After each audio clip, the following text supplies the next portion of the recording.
அப்ஸ்டாக்ல account open பண்ணா மட்டும் போதும். ஆன்லைன் ஃப்ரீ செமினார் மூலமா எப்படி பண்றதுன்னு அவங்களே சொல்லி தருவாங்க. ஆப்ஷன் ட்ரேடிங், இன்ட்ராடே, கமாடிட்டில எவ்வளவு டர்ன் ஓவர் பண்ணாலும் brokerage வெறும் 20 rupees மட்டும் தான். அது மட்டும் இல்லாம எந்த ஒரு பேப்பர் ஒர்க்கும் இல்லாம 5 lakhs வரைக்கும் பர்சனல் லோன் வாங்கிக்கலாம். இந்த ஒட்டுமொத்த ஆஃபரும் டிஸ்கிரிப்ஷன்ல இருக்க அப்ஸ்டாக் லிங்க் மூலமா அக்கௌண்ட் ஓபன் பண்றவங்களுக்கு மட்டும் தான்.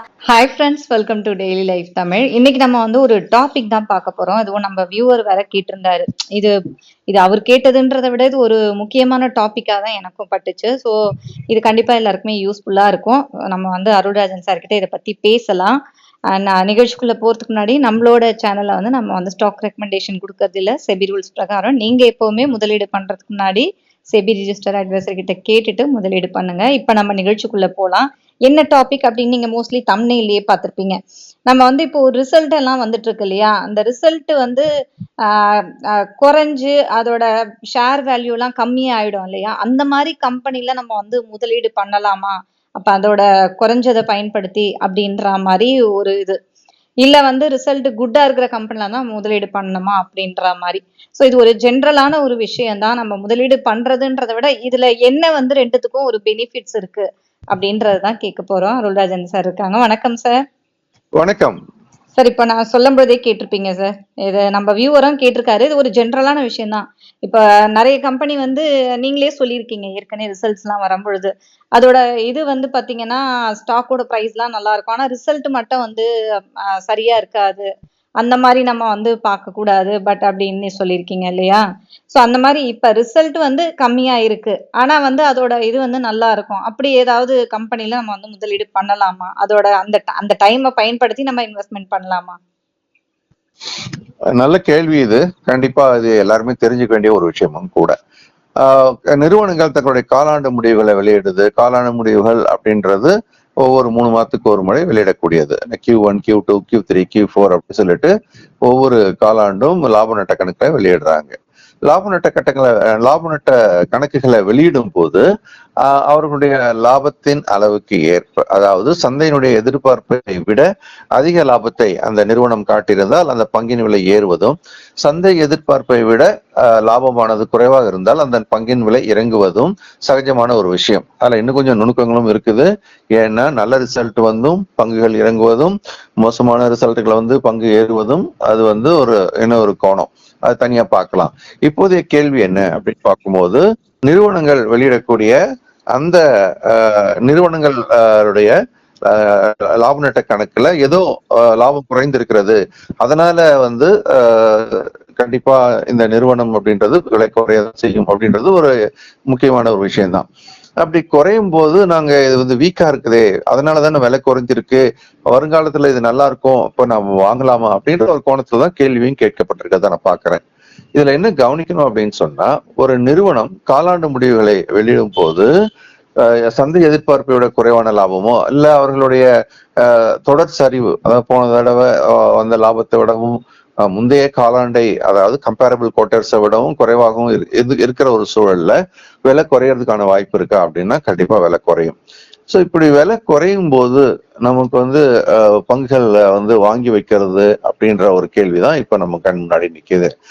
அப்போ என்ன பார்க்கணும் அப்படின்னு சொன்னா, இப்போ ஒரு பங்கின் விலை குறையுது, காலாண்டு முடிவின் அடிப்படையில குறையுது, காலாண்டின் முடிவில் அவருடைய லாபம் குறைய ஆரம்பிச்சது அதனால குறையுது அப்படின்னு எடுத்துக்கொண்டாலும் கூட, பொதுவாக எப்படி பார்க்கணும் அப்படின்னு சொன்னா, இந்த காலாண்டு முடிவில் அவருடைய லாபம் குறைந்தது என்பது ஒரு தொடர் இறக்கத்தினுடைய தொடர்ச்சியா, அதாவது முந்தைய காலாண்டுகள் எல்லாம் தொடர்ந்து லாபம் குறைஞ்சு இப்பவும் குறைஞ்சிருக்கு அதனால இறங்கி இருக்கா, இல்ல முந்தைய காலாண்டுகள்லாம் நல்ல லாபத்தை தான் காட்டி இருந்தது, இந்த ஒரு காலாண்டுலதான் லாபம் வந்து குறைவா இருக்கு அப்படின்ற ஒரு சூழல் இருக்குதா அப்படின்றத நம்ம பார்க்கணும்.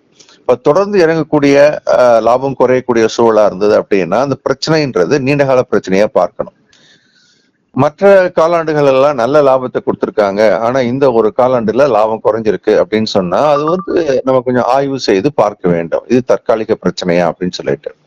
ஒரு நிறுவனத்தின் பங்கின் விலை குறையும் போது அது தற்காலிக பிரச்சனையின் அடிப்படையில் விலை குறைந்தால் அது வந்து நீண்டகால முதலீட்டாளருக்கு வாங்குவதற்காக வாய்ப்பாகவே பார்க்க வேண்டும். ஒருவேளை அந்த பிரச்சனை அப்படின்றது ஒரு பெரிய பிரச்சனையோட ஆரம்பமா இருக்கு அப்படின்னு ஏதாவது உங்களுக்கு தோணுச்சு அப்படின்னு சொன்னா, இப்ப விலை குறைந்தாலும் கூட வரக்கூடிய காலங்களில் இன்னும் அதிக அளவு பங்கின் விலை குறைவதற்கான வாய்ப்பு இருப்பதாகவும் நம்ம பார்க்க வேண்டும். அதனால இப்ப விலை குறைஞ்சிருக்கேன்னு சொல்லிட்டு வாங்கவும் கூடாது. இதை சின்ன சின்னதா ஒரு எடுத்துக்காட்டு மூலம் நம்ம பார்க்கறதா இருந்தா, நம்ம இண்டஸ்இண்ட் பேங்க், இது எதுவுமே ரெக்கமெண்டேஷன்ஸ் எல்லாம் கிடையாது, ஒரு கேஸ் ஸ்டடிக்காக நம்ம இதெல்லாம் பேரை யூஸ் பண்ணிட்டு இருக்கோம். ஸோ இண்டஸ்இண்ட் பேங்க் அப்படின்னு எடுத்துக்கிட்டீங்கன்னா, அங்க வந்து ஒரு பிரச்சனை ஒண்ணு வந்ததை நம்ம பார்த்தோம் இல்லையா? ஸோ அங்க உள்ள இருக்கக்கூடிய ஊழியர்களே சில கையாடல்களை செஞ்சாங்க. அதனால வந்து அந்த நிறுவனத்தினுடைய லாபமும் பாதிக்கப்பட்டது, பேரும் பாதிக்கப்பட்டது. இது வந்து முக்கியமான ஒரு விஷயம். இப்ப இந்த இடத்துல பங்கின் விலை டக்குன்னு சரிஞ்சிடுச்சு, பெரிய அளவுல சரிஞ்சது. ஓகே, காலாண்டு முடிவுகள் வெளியிடும் போதுதான் இந்த ஆய்வுகளும் நடக்கும். அந்த ஆய்வின் அடிப்படையில தான் வெளியவும் தெரிய வந்தது. படபடன்னு விழுந்துடுச்சு. அப்போ விழுந்த போது இண்டஸ்இண்ட் பேங்க் வந்து அந்த விலையெல்லாம் பார்த்தீங்கன்னா அது வந்து 1000, 1100 இந்த மாதிரி இருந்து அது 650, 600 இப்படிலாம் விழுறத நம்ம பார்க்குறோம். இதெல்லாம் வந்து பெரிய வீழ்ச்சிகள். நம்ம சொல்றதெல்லாம் எக்ஸ்ட்ராடினரியான சிச்சுவேஷன்ஸ். இந்த மாதிரி வீழ்ச்சிகள் விழும்போது ஆய்வு செய்து, இல்ல இந்த பிரச்சனைக்கு வந்து உண்மையாவே இது ஒரு பெரிய பிரச்சனை தான், தவறு நடந்திருக்கு, அப்ப இந்த தவறு வந்து சரி செய்யப்பட்டு மீண்டும் பழையபடி வந்துருமா அப்படின் போது இந்த இடத்துல வங்கி மாதிரியான ஒரு நிறுவனங்கள்ல கவர்னன்ஸ் ரிலேட்டடான இது பாத்தீங்க அப்படின்னு சொன்னா நிர்வாக சீர்கேடு அப்படின்ற ஒரு கோணத்துலதான் இது பார்க்கப்படும். அப்போ வாடிக்கையாளர்களுடைய நம்பிக்கையை இழக்கக்கூடிய வகையில் அந்த செயல்பாடுகள் இருக்கும்போது வரக்கூடிய காலங்கள்ல என்ன நடக்கலாம், அதுல பணம் போட்டிருக்கிற மக்கள் பணத்தை வெளியெடுக்க ஆரம்பிக்கலாம். அதனால இது வந்து விழுந்தது அப்படின்ற ஒரு குறிப்பிட்ட நிகழ்வின் அடிப்படையில விழுந்தாலும் கூட அந்த இடத்துல வந்து நிறைய நம்பிக்கையின் அடிப்படையில ஒரு செட்பேக் அப்படின்னு சொல்லக்கூடிய வகையில பிரச்சனைகள் இருக்கிறத நம்ம பார்க்கிறோம். அதனால இது கீழே விழுந்த உடனே வாங்கினோம் அப்படின்னா, ஒரு நாள் விழுந்த உடனே வாங்கியிருந்தாங்கன்னா மறுநாளும் விழுந்திருக்கும், அதுக்கப்புறமும் விழுந்திருக்கும். அதன் பிறகு பெரிய வீழ்ச்சிகள்லாம் நடந்த பிறகு அப்புறம் ஆர்பிஐ எல்லாம் வந்து ஒரு ஸ்டேட்மெண்ட்லாம் விட்டுருக்காங்க, இல்ல அவங்களுடைய கேபிட்டல் எல்லாம் இன்டாக்டா தான் இருக்குது அப்படின்னு சொல்லி இது வந்து ஒன்றும் இந்த நிறுவனம் ஒன்றும் பெரிய அளவுல, அதாவது 2500 கோடி 3000 கோடி அதாவது அந்த அளவுக்கு பாதிக்கப்பட்டாங்கன்றது உண்மையா இருந்தாலும் அந்த நிறுவனத்தினுடைய சைஸை வச்சு பார்க்கும்போது இது வந்து திரும்ப எழுவதற்கான வாய்ப்பு இருக்கிறது. ரிசர்வ் பேங்க் வந்து சொன்ன தகவல் இது, அவங்களுடைய இன்ஃப்ராஸ்ட்ரக்சர் எல்லாமே சரியா தான் இருக்குது அப்படின்னு ஒரு ஸ்டேட்மெண்ட் கூட விட்ட மாதிரி எனக்கு நினைவு. ஸோ அதனால அப்ப என்ன ஆச்சு, பெரிய வீழ்ச்சியில் இருந்து அப்புறம் மீண்டும் என்னாச்சு, ஏற்கனவே இப்ப 600 சில்லறையில விழுந்து 800 சில்லறைக்கு பவுன்ஸ் ஆனதை நம்ம பார்த்தோம். அது வந்து பெரிய அளவுல ஒரு இன்வெஸ்டருக்கு லாபத்தை கொடுத்துருக்கு. இப்ப பிரச்சனை அப்படின்றது தீர்வு ஆயிடுச்சு, இனிமேல் வந்து மெல்ல மெல்ல எழுந்திருக்கும் அப்படின்னா இந்த மாதிரியான ஒரு சூழல்ல இறக்கங்கள்ல வாங்குவது ஓகே தான். இது வந்து பிரச்சனை தற்காலிகமானதா நீண்ட காலதான்னு பார்க்கணும். பிரச்சனை தற்காலிகமாக இருந்தால் நம்ம கண்டிப்பா இந்த இறக்கத்தை வாய்ப்பாக பயன்படுத்தணும். இதுக்கு முன்னாடி கூட பாத்தீங்க அப்படின்னு சொன்னா ஐசிஐசிஐ பேங்க், ஏன்னா வந்து பல வருடங்களுக்கு முன்பாக நடந்த நிகழ்வு இது. அப்போ அதனுடைய நிர்வாக இயக்குனர் அவங்க வந்து அவங்களுடைய கணவருக்கு சாதகமாக நிறைய லோன் கொடுத்தாங்க அப்படின்னு ஒரு பேச்சு வழக்கு வந்தது. அப்ப ஐசிஐசிஐ பேங்கினுடைய அவங்க செட் பண்ண வேண்டிய கட்டாயத்துக்கு தள்ளப்பட்டாங்க. வங்கியினுடைய விலை வந்து பெரிய வீழ்ச்சி அடைந்தது. ஸோ அந்த வீழ்ச்சி அப்படின்றது மீண்டும் இது வந்து நிர்வாக கோளாறின் அடிப்படையில நடந்ததுன்றதை விட அங்க வந்து கவர்னிங் இஷ்யூ அப்படின்றது தான். நிறுவனம் வந்து இன்டாக்டா தான் இருக்குது, அதனுடைய மூலதனம் வலிமையா தான் இருக்கு, வியாபாரம் வலிமையா தான் இருக்கு. அந்த மாதிரி ஒரு சூழல்ல ஐசிஐசி பேங்க் பெரிய வீழ்ச்சி அடைந்தது. ஆனா அப்போ வாங்கினவங்களுக்கு எல்லாருமே பணம் இப்ப எப்படியா இருக்கும், 2 மடங்கு 3 மடங்கு 4 மடங்கா மாறதான் பாக்குறோம். ஸோ இதெல்லாம் வந்து அந்த பிரச்சனை எப்படிப்பட்டதுன்றத அடிப்படையில் இப்போ ஒருவேளை ஒரு எக்ஸாம்பிளுக்காக நான் வந்து இப்போ ஏஷியன் பெயிண்ட்ஸ் வந்து நான் இப்ப சொல்லல, சில வருஷங்களுக்கு முன்பாக அப்போ நல்ல Asian paints is a blue chip company. அந்த மாதிரி ஒரு ப்ளூ சிப் கம்பெனி, பலருக்கு வெல்த் கிரியேஷனுக்கு உதவி பண்ண கம்பெனி, ஒரு ரிசல்ட் வந்து வீக்கா வந்த காலம் உண்டு.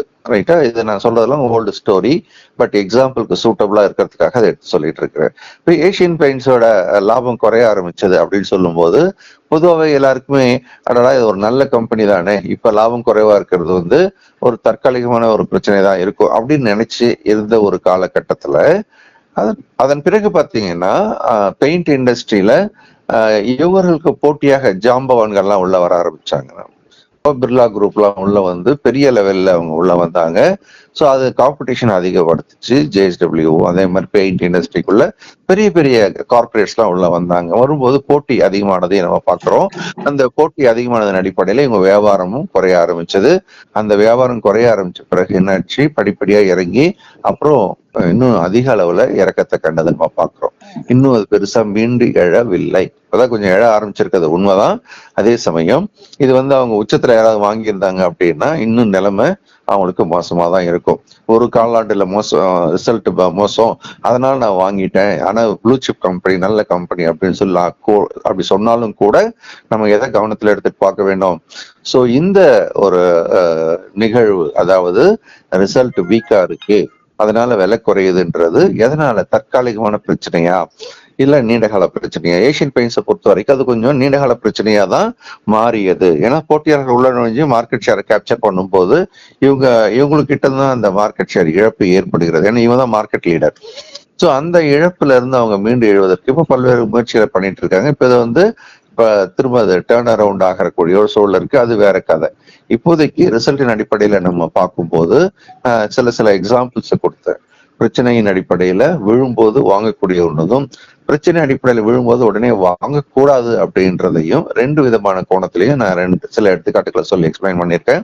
அதனால எப்பவுமே நீங்க வந்து ஒரு பங்கு வந்து விலை குறையுது, வீக்கான ரிசல்ட்னால குறையுது அப்படின்னாலும் கூட அந்த பிரச்சனை என்பது தற்காலிகமானதா இல்லை தொடர்வதற்கான வாய்ப்பு இருக்கிறதா என்பதை கொஞ்சம் ஆய்வு செய்து தற்காலிகமானது என்ற முடிவை நீங்கள் செய்தால் அப்போ அந்த இறக்கங்கள் என்பது மிகப்பெரிய வாய்ப்பாக பார்க்க வேண்டும்.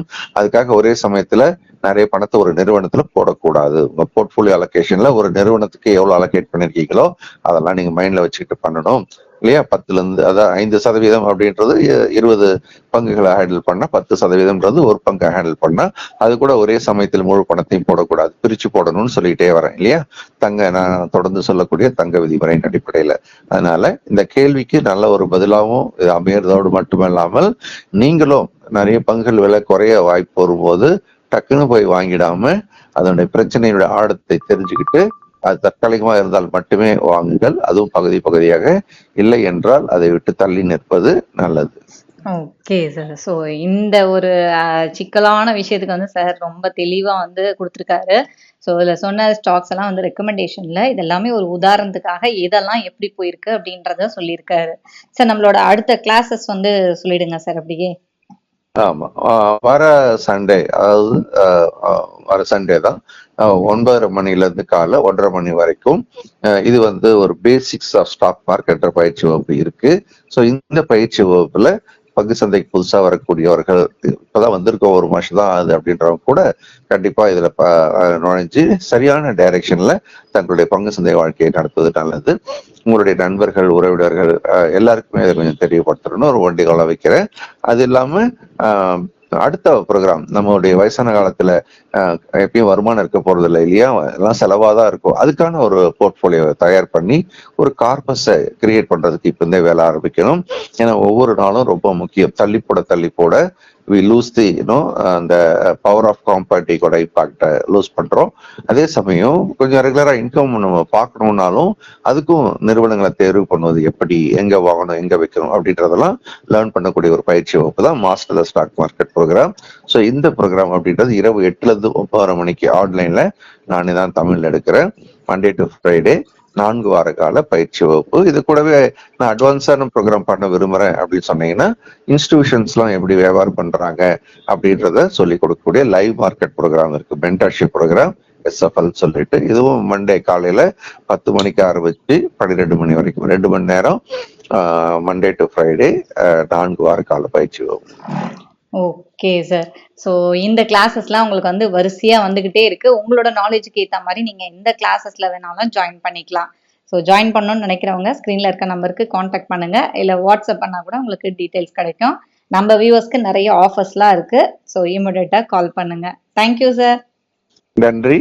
வணக்கம்.